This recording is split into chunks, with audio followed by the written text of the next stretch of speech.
Bismillahirrahmanirrahim. Assalamualaikum warahmatullahi wabarakatuh.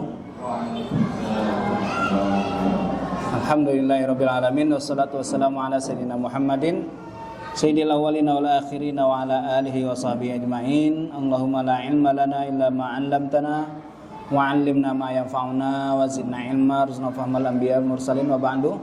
Yang sama-sama kita banggakan seluruh pengurus Yayasan As-Siddiqi, Ibu Yemi, Ibu Rahmi, dan yang saya banggakan seluruh ustaz dan ustazah, pengajar, siswa-siswi sekolah As-Siddiqi yang dimuliakan Allah, juga bapak-bapak, ibu-ibu yang alhamdulillah Allah sempatkan hadir pada kesempatan hari ini. Alhamdulillah, segala puji bagi Allah atas segala nikmatnya pada kita semua. Hingga hari ini kita masih diberikan kesempatan untuk menimba ilmu. Karena Allah Subhanahu wa taala menyebutkan dalam Al-Qur'an, ya ayyuhalladzina amanu qu anfusakum wa ahlikum nara. Hai orang-orang yang beriman, jagalah dirimu dan keluargamu dari siksa api neraka. Dan di antara penyebab kita bisa mendidik anak kita dengan baik adalah dengan mengenal anak terlebih dahulu. Karena Bapak Ibu sekalian, banyak orang-orang yang tidak paham dengan anaknya hingga akhirnya apa? Pendidikannya jadi bermasalah. Semoga Allah Subhanahu wa taala meridhoi kita semua, keluarga kita dan orang-orang yang kita kasihi. Selawat bering salam semoga tetap tercurahkan pada junjungan kita Nabi besar Muhammad sallallahu alaihi wasallam yang syafaatnya kita nanti-nantikan di hari kiamat nanti. Bapak Ibu sekalian, mohon maaf judulnya enggak berubah. Bukan mari mengenal, tapi yuk kita mengenal anak kita. Kenapa demikian Bapak Ibu sekalian? Karena sejatinya ya, anak kita itu bukan kertas kosong. Mereka punya potensi yang butuh dibaca dan dibimbing. Dan setiap anak itu datang dengan cerita yang unik. Tugas kita untuk menjadi pembaca yang bijak, bukan editor yang mengubah isi cerita. Terkadang Bapak Ibu sekalian, anak itu potensinya A tapi orang tuanya mengarahkan ke B. Orang tuanya merasa gagal, anak lebih merasa gagal, gitu kan? Karena memang kita ternyata tidak memahami anak kita. Hari ini kita membahas Bapak Ibu sekalian terkait dengan apa saja perbedaan antara anak laki-laki dengan perempuan agar ibunya tidak bertanduk, itu yang pertama dan utama. Dan yang kedua, agar orang tua memahami karakteristik anak dan membangun kedekatan yang sehat dengan anak dan mendorong pola asuh yang sesuai dengan kebutuhan perkembangan anak agar pola asuh yang tepat menjadikan tumbuh kembang yang optimal. Ini tujuan dari materi kita. Dan ini bagian pertama. Karena bagian keduanya kita akan membahas tentang pendidikan karakter dari anak. Entah kapan ini nanti. Karena info-infonya hari Senin kita libur ya, Senin depan. Bener gak? Alhamdulillah. Bapak Ibu sekalian, ini tujuannya. Karena kalau kita tidak memahami anak kita, anak bakal terzolimi, orang tua bakal bertanduk, ya. Yang akhirnya apa? Semua jadi bermasalah. Yang pertama yang hendaknya kita lakukan adalah mari kita pahami perbedaan anak laki-laki dan anak perempuan. Di mana letak perbedaannya Bapak Ibu sekalian? Yang pertama terkait dengan perkembangan otak mereka. Anak laki-laki, otak kanan berkembang lebih dulu daripada otak kiri. Otak kiri itu berhubungan dengan menulis, membaca, berhitung. Anak perempuan laki-laki itu ya berpetualang, berpikir jarak jauh, bekerja. Makanya anak laki-laki itu karena otak kanannya terlebih dahulu yang berkembang, biasanya dianggap lasak sama orang, sama ibunya. Padahal Bapak Ibu sekalian, memang seperti itulah anaknya. Sementara anak perempuan itu otak kiri dan otak kanan sejak dia lahir berkembangnya bareng. Makanya anak laki-laki susah diajarin baca, susah diajarin berhitung. Anak perempuan cepat sekali berhitung. Sampai ada omongannya ibu-ibu tuh karena nggak paham itu ngomongnya apa. Nah, ayo kamu, mbak kamu, umur kamu ini sudah bisa baca, sudah pinter nulis, kamu susah kali. Makanya kemarin ada ibu-ibu yang emosi ngajarin anaknya berapa? 52 dikurang 13. Karena 2 nggak bisa dikurang 3, maka apa katanya? Pinjem sama 5. Dengan polosnya anaknya ngomong, kalau nggak mau minjemin gimana? Apa kata ibunya? Gebukin, marahin gitu dan lain sebagainya. Ini Bapak Ibu sekalian, kenapa? Karena emang otaknya beda. Makanya Bapak Ibu sekalian, kalau makanya di dalam istilah di TK sebetulnya calistung itu belum ditekankan.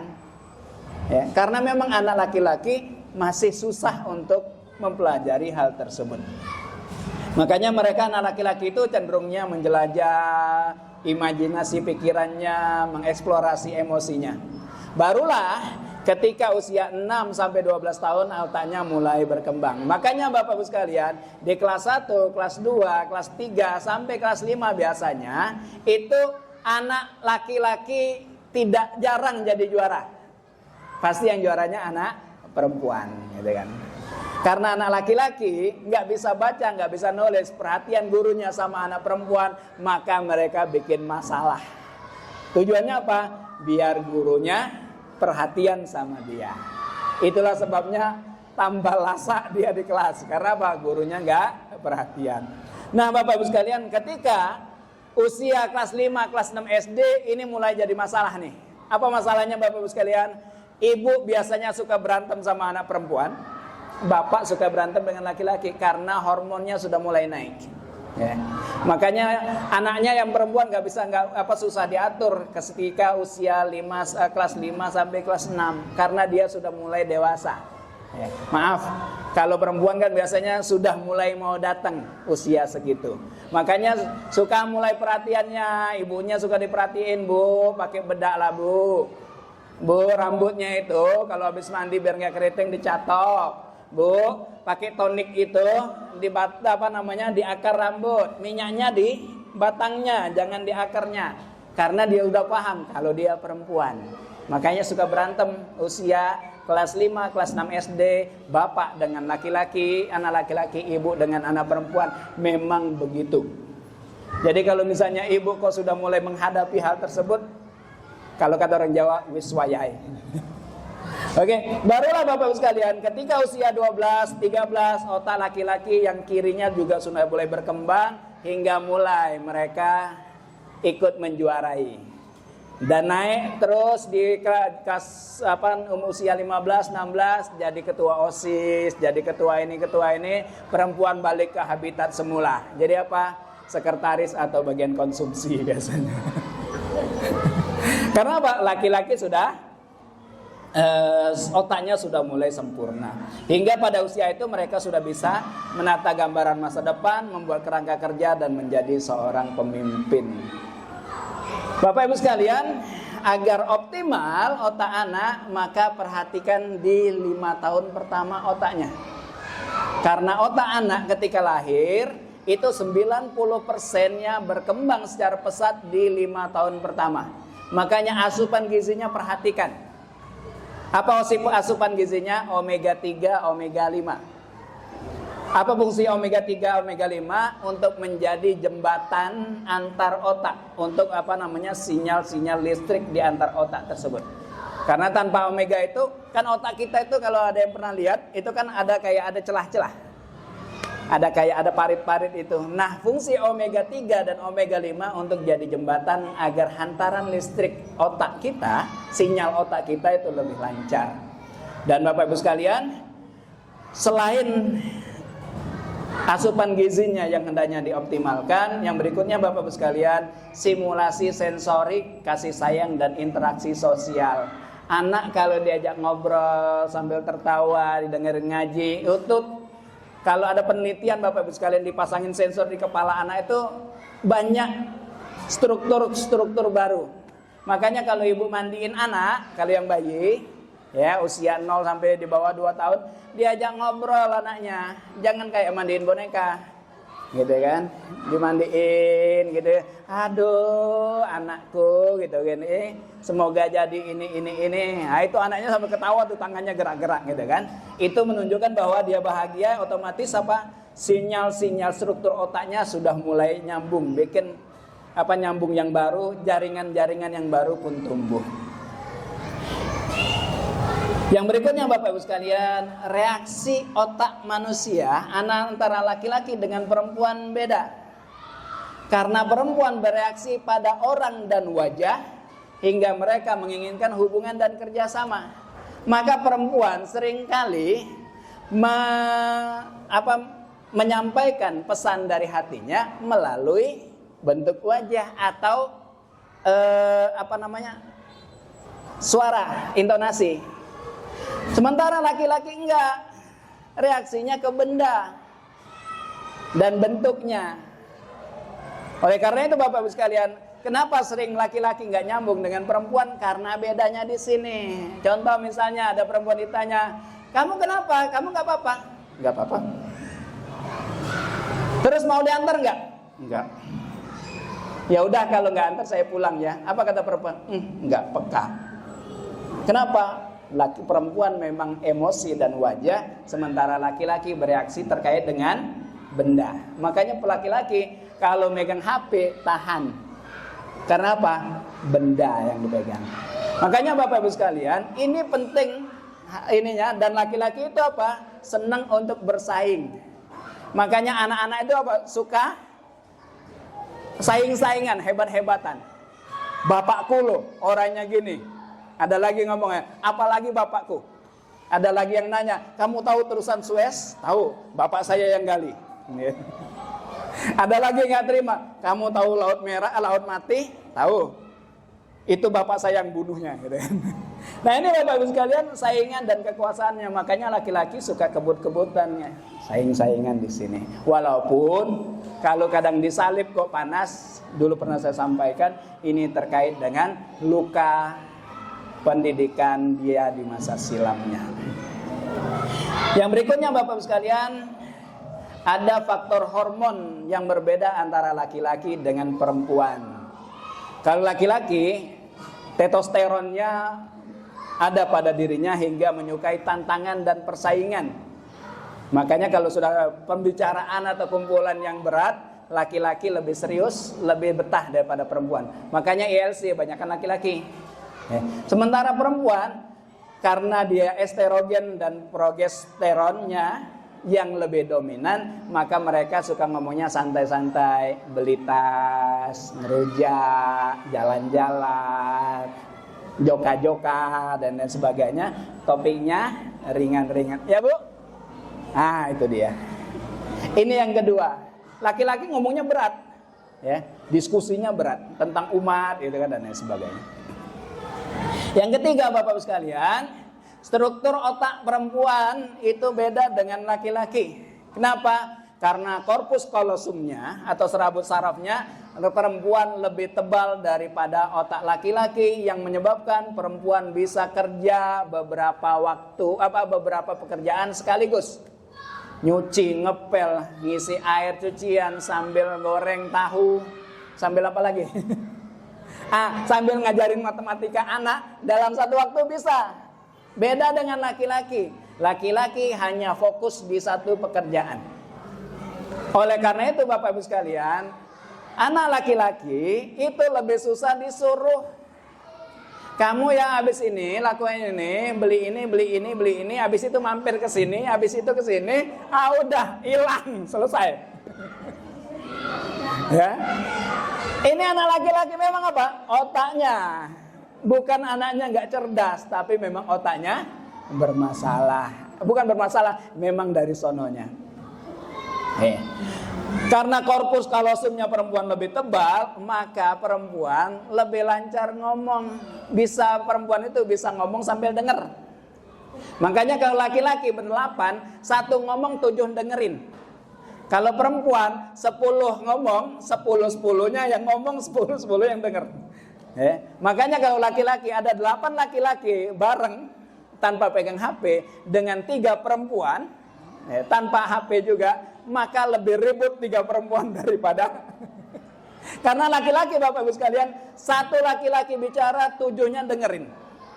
Beda kalau perempuan 7 bicara, 7 itulah yang makanya pembicaraannya bisa lompat sana sini, beda dengan laki-laki. Berikutnya Bapak Ibu sekalian, karena korpus kolosumnya lebih tebal, maka otak laki-laki terfokus disusun untuk memusatkan perhatian pada satu hal khusus. Itulah sebabnya Bapak Ibu sekalian, laki-laki karena dia ketika ngomong otaknya fokus, dia persaksiannya sama dengan dua perempuan. Karena tadi perempuan itu kan ngomongnya kemana-mana, hingga akhirnya ada yang satu fokus dengerin, ada yang satu fokus berbicara, yang dengerin untuk memperbaiki kira-kira sudah melenceng kemana gitu kan. Tapi akibatnya Bapak Ibu sekalian, ketika laki-laki sibuk dengan satu pekerjaan, pendengarannya akan menurun. Makanya kalau ibu, anak laki-lakinya lagi main, ibu panggil nggak denger. Benar Bu? Bukan karena dia nggak dengar, memang menurun. Termasuk suami ibu, kalau lagi megang HP atau lagi nonton TV, ibu panggil dari dapur 5 kali, nggak bakal kedengeran. Ini yang kadang ibu sakit hati. Anaknya ngomong ke anak laki-lakinya, kuping itu dipakai. Padahal Bapak Ibu sekalian, memang anak itu tidak terdengar. Gimana caranya Bu? Kalau ibu sekali 2 kali nggak dengar, ibu lihat, jangan-jangan dia lagi fokus, bukan karena dia mengabaikan ibu. Gimana caranya Bu? Sentuh agar konsentrasinya buyar, barulah pendengarannya pulih. Makanya di awal saya bilang Bu, anak laki-laki sering terzolimi dalam hal ini. Ibunya sudah bertanduk. Yang berikutnya Bapak Ibu sekalian, penyebaran di dalam otak. Perempuan sinyalnya kalau lagi bicara kiri dan kanan. Sementara laki-laki hanya otak kiri. Itulah sebabnya Bapak Ibu sekalian, kalau laki-laki kena stroke bagian kanan, nggak bisa ngomong. Tapi kalau laki perempuan mau stroke kanan, mau stroke kiri, masih bisa ngomong. Karena apa? Otak bagian otak yang untuk berbicara itu sebelah kiri dan sebelah kanan. Itulah sebabnya Bapak Ibu sekalian, perempuan lebih banyak ngomong dari laki-laki. Maka beruntunglah seorang laki-laki yang istrinya pengajar. Begitu balik, omongannya sudah habis katanya. Makanya ibu-ibu suka sering heran, suami ibu kenapa kok irit bicara? Memang katanya sudah habis di luar. Begitu pulang ke rumah tinggal sisa-sisa kata. Makanya kalau yang jawab iya, nanti, oke. Jawab WA juga sama, oke. Ibu saya jelasin, runtut gitu kan. Jawabannya oke, siap. Kalau misalnya Bapak Ibu sekalian, jangan sakit hati. Kalau misalnya ibu ngirim, misalnya ibu lagi pergi misalnya jalan-jalan suami di ini, ibu WA, ya Bang sudah sampai nih, alhamdulillah hotelnya bagus. Ibu lihat status WA suami ibu lagi online, kok dia nggak jawab, jangan sakit hati, karena katanya sudah habis. Kapan dia biasa jawabnya? Besoknya saat 7.000 kata itu pulih. Kembali lagi baru dijawab. Itu pun jawabannya agak panjang. Siap. Itu aja. Walaupun ibu sudah ngomong panjang lebar, jangan sakit hati. Itulah laki-laki. Makanya sering ada ungkapannya, lelaki tidak bercerita. Emang katanya sedikit. Tapi repotnya perempuan, dia 20.000 kata itu harus habis. Kalau nggak habis, malamnya nggak bisa tidur nyenyak. Makanya kalau suaminya belum tidur, gelisah banget apa? Nungguin suami pulang apa? Untuk melampiaskan sisa dari 20.000 kata. Kenapa perempuan lebih ini? Agar dia bisa bercerita dengan anak-anaknya, ngobrol dengan anaknya. Itu fungsi kenapa perempuan lebih banyak dikasih unta daripada dikasih kata lebih banyak daripada laki-laki. Kalau ibu sekarang kan anaknya tidur nggak didongengin. Oh luar biasa ternyata dongengin anak itu, karena anak akan mendapatkan kosakata yang baru, melihat bagaimana ibu mengekspresikan kata itu akan memberikan pengalaman dan perbendaharaan kata yang luar biasa bagi anak. Tapi kembali ke semula, Jarang sekarang orang tua mau bercerita kepada anak. Yang berikutnya Bapak Ibu sekalian, kepekaan rangsangan. Dalam otak manusia ada hipotalamus, yang itu fungsinya untuk mengontrol kepekaan, hormon, respon emosi dan lain sebagainya. Untuk laki-laki 3 kali lebih besar daripada perempuan, yang menyebabkan laki-laki lebih peka terhadap rangsangan seperti suara, sentuhan daripada emosi. Makanya perempuan laki-laki, makanya di dalam Islam Bapak Ibu sekalian, perempuan dilarang untuk ngomong mendayu-dayu kepada laki-laki yang bukan mahram. Karena itu tadi, mohon maaf, laki-laki itu lebih gampang jatuh cinta dari dengar suara saja. Ya. Ini pekaan rangsangan. Yang berikutnya Bapak Ibu sekalian, daya ingat. Perempuan hipokampusnya itu lebih besar daripada laki-laki. Makanya perempuan daya ingatnya luar biasa dan detail. Ibu masih ingat pertama kali disakitin suami dan sering diungkit. Kamu dulu gini. Setiap kali ribut keluar semua tuh kisahnya itu kan. Beda dengan laki-laki Bapak Ibu sekalian. Laki-laki lebih sedikit, makanya laki-laki susah ngapal tanggal lahir anak. Jangan heran kalau laki-laki lupa dengan tanggal nikah. Jangan heran kalau perempuan laki-laki susah ngapal tanggal lahir ibu, ulang tahunnya kapan, ya?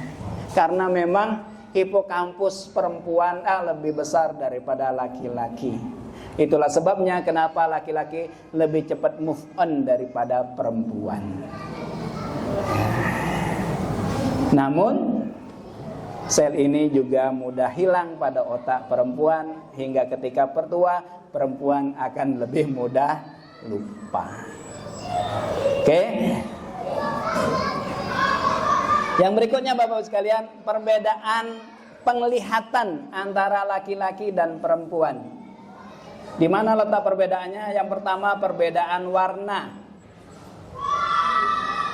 Perempuan lebih banyak menangkap spektrum warna daripada laki-laki. Makanya perempuan banyak warna. Kalau laki-laki itu cuman hijau, biru, coklat, hitam, putih, apalagi Ustaz? Nah itu aja. Kalau perempuan hijau navy, ada hijau toska, ada hijau kue bolu pandan, ada apa lagi? Hijau lumut, ada hijau tai kebun, hijau botol. Nah, bagi laki-laki itu hijau. Yang terkadang Bapak Ibu sekalian, anak ibu juga kesulitan untuk membedakan beberapa nuansa warna. Makanya suka ribut.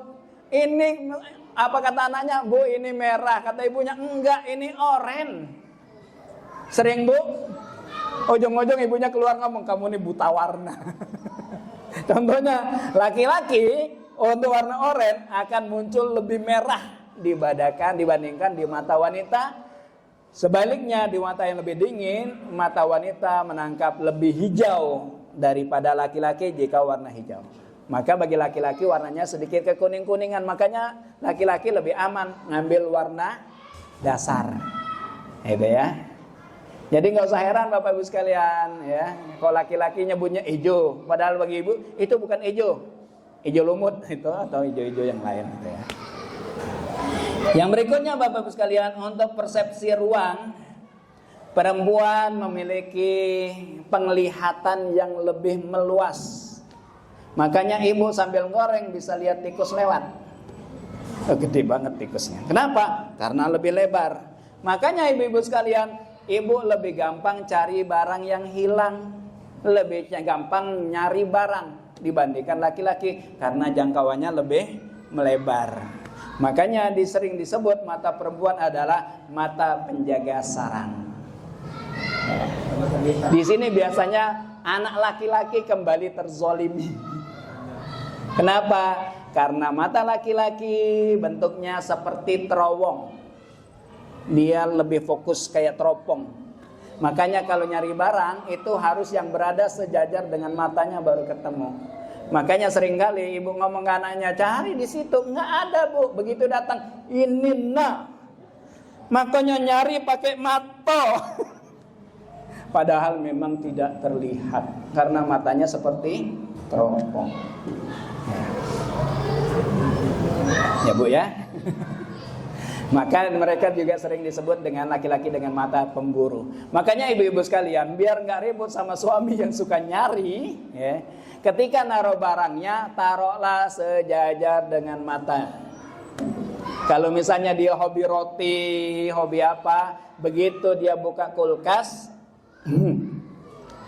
nggak ribut. Begitu juga dengan baju dan perlengkapan dia, letakkan pas di depan matanya. Kalau di sebelahnya nggak ketemu. Itu sebelah bawah, mana bawah gitu kan. Gitu ya bu ya. Ini yang suka bikin anak laki-laki pagi-pagi suka diributin sama ibu-ibunya.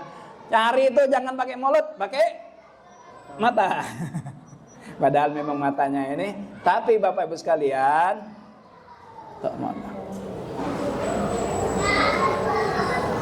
untuk laki-laki, ya, anak laki-laki kalau bahasa syariahnya itu qawwam, jadi pelindung, jadi pemimpin, itu dengan cara melihat bapaknya. Bagaimana bapaknya memperlakukan istri dan anaknya. Oke, Bapak Ibu sekalian, itu perbedaan laki-laki dengan perempuan. Adapun untuk perkembangan kognitif anak, kognitif itu terkait dengan menganalisa, berpikir, menyelesaikan masalah, itu namanya kognitif.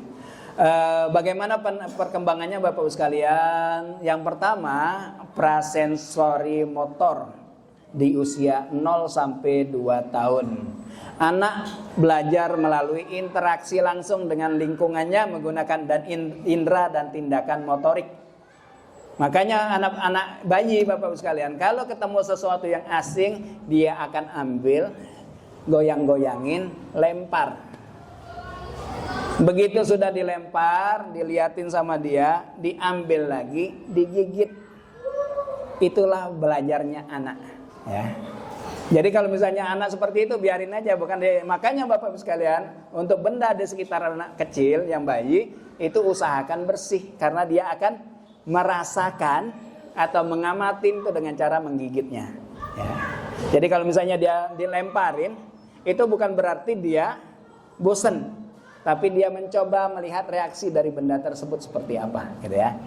Maka mereka sudah memahami konsep dari objek dan kebutuhan dasarnya Bapak Ibu sekalian, makan, tidur, dan kenyamanannya. Makanya bisa kita lihat tangis anak kecilnya, ketawanya seperti apa. Kalau ketawanya gitu, berarti dia sudah bosan. Ya. Kalau dia nangis sambil gini, berarti dia butuh butuh kedekatan dan pelukan orang tuanya. Kalau misalnya apalagi ya, itu banyak sih kode-kodenya Bapak Ibu sekalian ya. Dan dia sudah mengenal orang tua dan lingkungan yang dibutuhkan oleh anak, sentuhan lembut, pelukan, dan keamanan emosional, ya. Ini untuk anak 0 sampai 2 tahun. Kalau 2 sampai 7 tahun Bapak Ibu sekalian, anak sudah menggunakan bahasa untuk menggambarkan objek. Dan dia lebih agak egois, karena egosentriknya sudah naik. Makanya Bapak Ibu sekalian, di usia seperti ini jangan ajarkan konsep berbagi. Jadi kalau misalnya dia ada makanan, bagilah sekawannya. Enggak, pelit, jangan, ya. Karena anak masih belum memahami hal tersebut, ya. Dan bahasa motoriknya melaju pesat. Adapun Bapak Ibu sekalian, kalau seandainya di usia ini mereka sulit ngomong, karena ada speech delay, ya. Itu penyebabnya biasanya anak ditinggal orang tuanya di usia di bawah 2 tahun, di waktu yang agak lama. Anaknya shock, anaknya shock terhadap hal tersebut, maka dia tidak mau berbicara. Itu alasan pertama dan utama kenapa anak speech delay. Terus gimana kalau misalnya anaknya terbata-bata? Biarkan. Ya. Kalau misalnya kalau bahasa kita kan gagap ya, atau salah ngomong, jangan dibentak. Bukan kayak gitu, ngomongnya gini nak.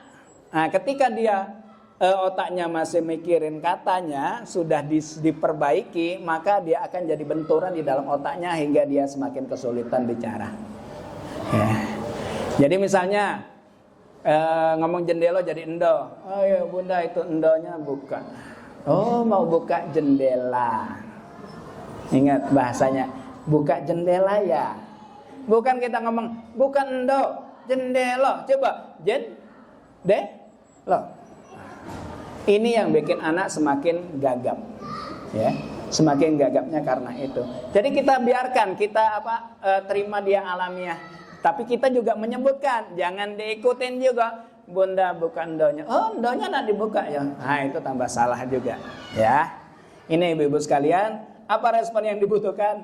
Nah ini yang pertama, kesabaran. Dan ini bu, bapak ibu sekalian, kalau ibu-ibu sekalian anaknya mau bantu, diajak. Seringkali orang tua itu kalau anaknya nyapu, udahlah jangan nyapu, kamu tuh nggak bisa nyapu. Katanya sapu anaknya kan gitu kan, sampahnya entah kemana-mana jadinya kan, debunya yang tadinya ngumpul ke mana-mana. Gimana bu acaranya bu? Kalau dia mau bantu bu, ajarin, ayo tiruin bunda ya, gini. Mau nyuci piring gitu juga, oke, angkat satu-satu ya, ambil yang ini, yang plastik, kasih plastik, suruh dia ajarin ini. Kenapa hari ini bapak ibu sekalian banyak anak yang nggak peka dengan orang tua?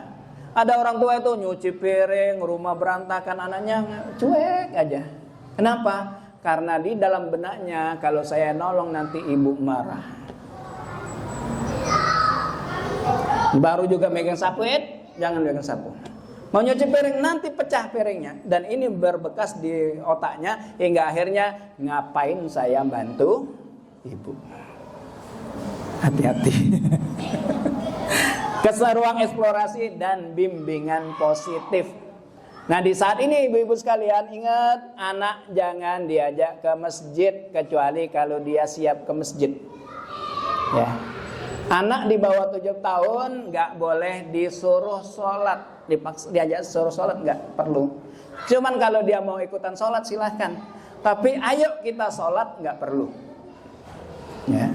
Kenapa? Karena dia belum bisa mikir. Kapan sholat ininya Bapak Ibu sekalian? Di usia 7 tahun. Karena anak sudah mulai berpikir logis. Dan hadisnya menyebutkan muru auladakum bis-shalah wa hum sab'a sinin. Suruhlah anak kalian sholat di usia 7 tahun. Dan dia sudah memulai konsep konservasi, kuantitas objek dan lain sebagainya, serta bisa mengelompokkan objek berdasarkan kategori, mulai memahami aturan dan konsep waktu. Walaupun demikian Bapak Ibu sekalian, di bawah 7 tahun juga kita harus ajarin mereka konsep kepemilikan. Ada sebagian orang tua, mohon maaf, karena ngerasa anaknya masih kecil nggak diajarin konsep itu. Ya, datang ke rumah orang gitu kan, masuk kamar. Datang ke rumah orang, kebetulan ibunya guru, ngambil spidol di tas ibunya, nyoret rumah orang. Dan ini kemarin kasus. Gitu ya. Nah ini Bapak Ibu sekalian, ajarin anak kita kepemilikan. Di rumah kita oke, di rumah orang, punya orang jangan. Gitu ya. Ini diajarin, makanya di dalam Islam Bapak Ibu sekalian, kata Ali bin Abi Thalib, usia 0 sampai 7 jadikan anak kita raja. Raja itu nggak perlu diperintah, tapi diawasi. Ya. Di 7, 11 sampai 14 tahun jadikan anak kita budak, perintah larang. Ya. Dan Bapak Ibu sekalian, mulai mereka mencari jati diri, mulai membandingkan dirinya dengan orang lain.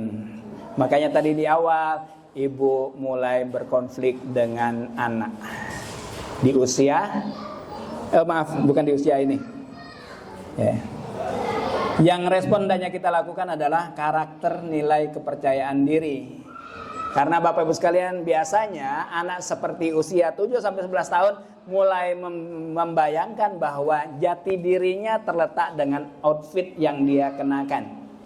Makanya mereka seringkali ngomongnya apa? Pengen beli barang yang bermerek. Pahamkan ke mereka diantaranya Bapak Ibu sekalian bahwa pakaian bukan segalanya. Gitu ya. Yang berikutnya Bapak Ibu sekalian, di usia 12 tahun ke atas itu mulai berpikir kritis, menggunakan logika, memahami konsep hipotesis dan lain sebagainya. Dari sini Bapak Ibu sekalian, emosional, sosial, fisik dan kognitifnya sudah mulai transisi. Makanya kalau di bahasa psikologis ini dikenal dengan nama masa remaja awal. Makanya sering kita temukan di iklan apa itu? Aku sudah besar, gitu kan?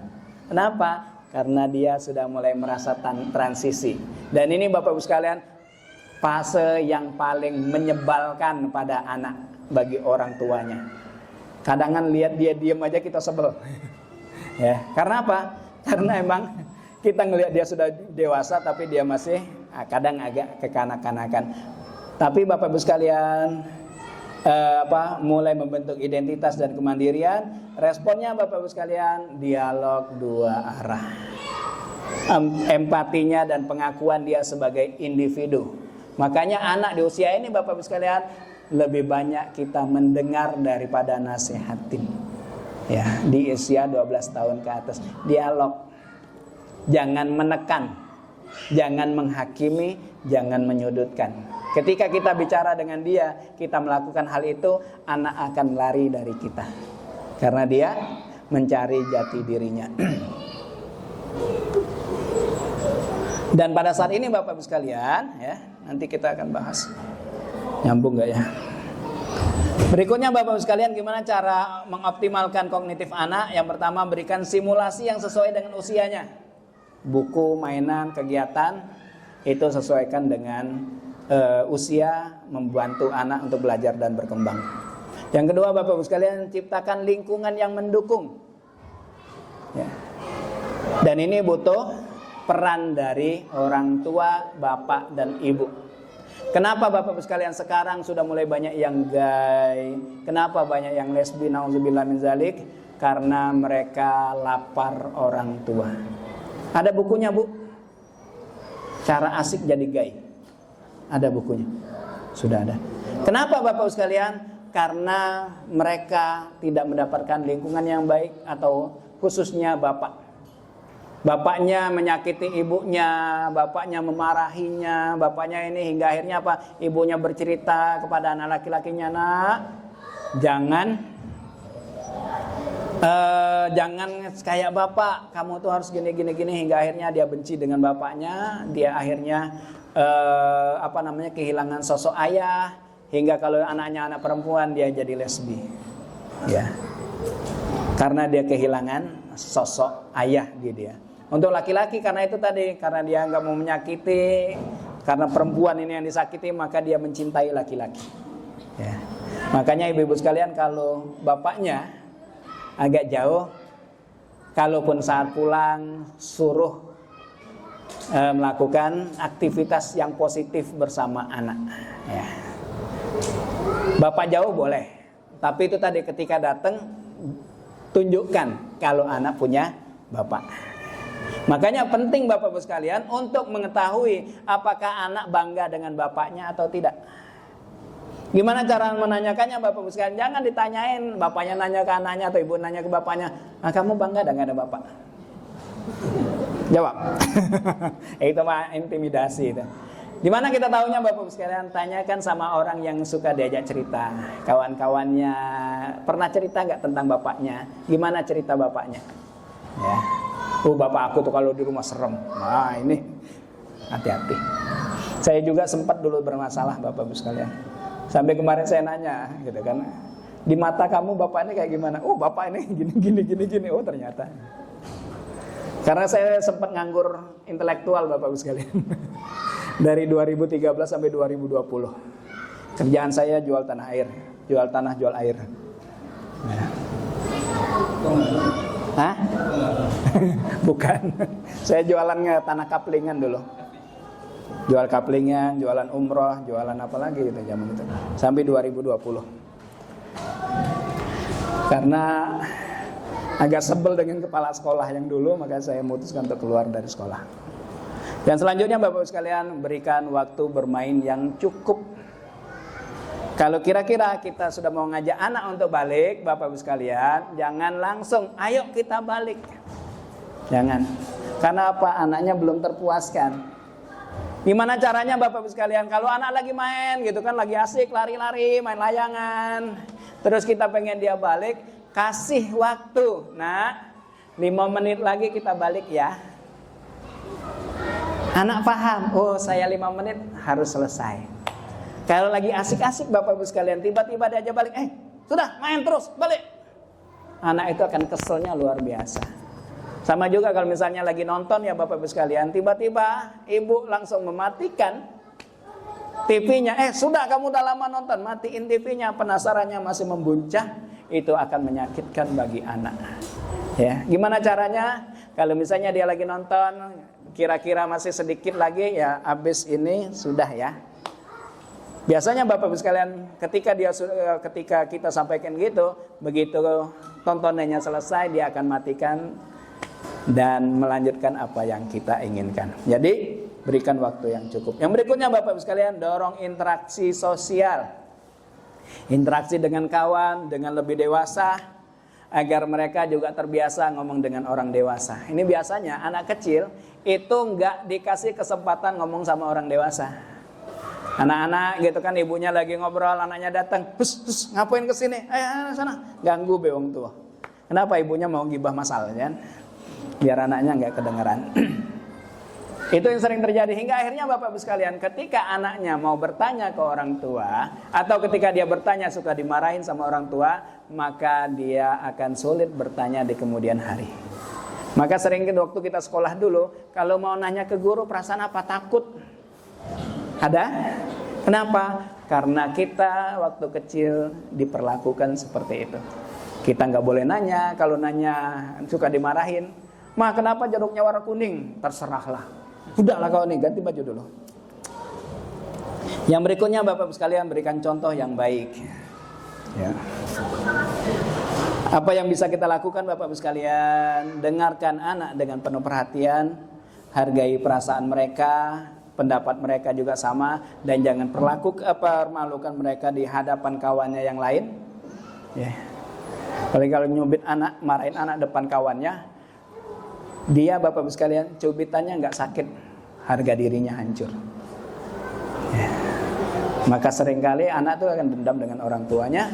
Sesuaikan harapan dengan tahapan usia, berikan stimulasi dan pengalaman yang baru, jadilah teladan perilaku yang baik, karena ternyata kebiasaan karakter dan emosi anak akan dibentuk sejak anak berusia 0 sampai 7 tahun, dan dia akan merekam kejadian masa kecil dan terbawa ke masa depannya. Apa saja yang terekam Bapak-Ibu sekalian? Yang pertama, merekam dan menghidupi emosi yang dia dengar dan dia rasakan setiap hari. Orang tuanya bangga dengan dia, puas, percaya, dicintai orang tuanya, itu terekam. Makanya ada anak yang kalau misalnya ada waktu pengen balik, karena dia merasakan nyaman di rumahnya. Namun ada sebagian anak itu nggak pengen balik. Ngapain juga balik? Nggak ada kenyamanan di rumah. Yang kedua Bapak-Ibu sekalian, orang tua akan merekam keributan orang tua. Kalau orang tuanya berantem, anak itu sambil ini Bu, shock di kamar sambil nutup telinga. Sementara bapak ibunya banting-bantingan piring, itu akan terekam di masa depannya. Yang ketiga Bapak-Ibu sekalian, anak akan merekam pandangan hidup orang tuanya. Kalau orang tuanya kolot, anaknya juga akan kolot. Kalau orang tuanya, suaminya itu penakut, bapaknya agak penakut, istrinya Fir'aun, maka itu akan kerekam. Anak laki-lakinya jadi penakut seperti bapaknya, ibunya bakal jadi Fir'aun. Ketemu lagi nikah, si laki-lakinya jadi penakut, yang perempuannya Fir'aun juga akan terus beranjak. Ini bukan omongan saya, Ya, ini ada ustadz siapa saya lupa namanya, dia bilangnya gitu. Apa kata beliau? Kita harus memutus ini. Ya.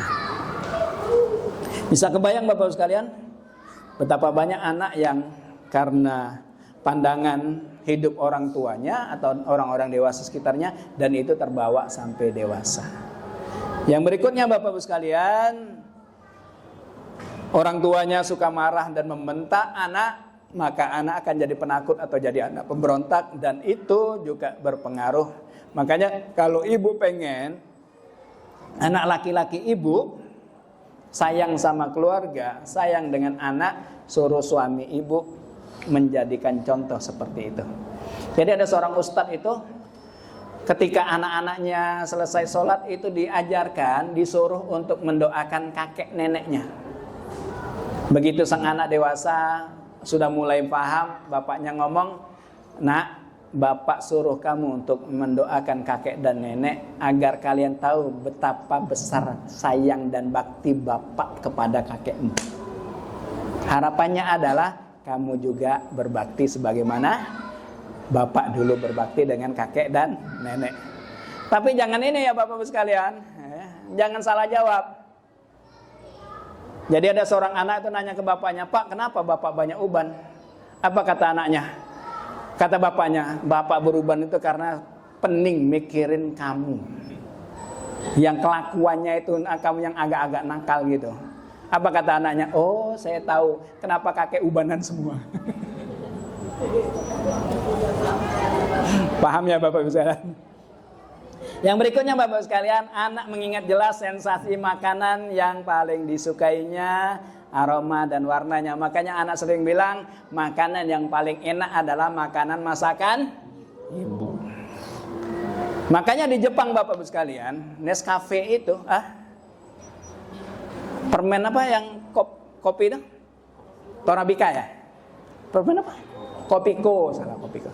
Jadi Bapak sekalian, orang Jepang itu kan bukan tradisinya minum kopi. Mereka kan tradisinya minum teh. Ketika perusahaan Kopiko itu masuk ke Jepang, nggak laku kopinya. Hingga akhirnya kenapa? Karena mereka tidak punya masa silam. Hingga akhirnya apa yang mereka lakukan Bapak sekalian? Mereka bikin permen, dan permen itu menyasar anak kecil. Ya. Jadilah permen Kopiko, yang kemudian Bapak sekalian dari permen itu hingga akhirnya apa? Jepang sekarang jadi peminum kopi nomor 4 di dunia. Jadi kalau misalnya ibu pengen anak ibu mengingat dengan baik, maka dari sekaranglah pupuknya. Biar anak ibu kalau kapan-kapan ingat pulang lebaran, gak perlu ditelepon, udah pulang duluan. Ini caranya. Dan yang terakhir Bapak Ibu sekalian, otak anak juga merekam tentang siap pengasuhnya, gurunya, orang tuanya yang membersamainya dari 0 sampai 7 tahun. Sebagai penutup Bapak-Ibu sekalian, anak bukan masalah yang harus kita pecahkan, tapi pribadi yang perlu difahami. Wallahu a'lam bishawab Bapak-Ibu sekalian, ini untuk kognitifnya insya Allah di pertemuan depan kalau saya ingat kita akan membahas tentang bagaimana kita mengajarkan pendidikan karakter kepada anak kita. Wallahu a'lam bishawab, saya kembalikan mic ke MC kita. Silakan.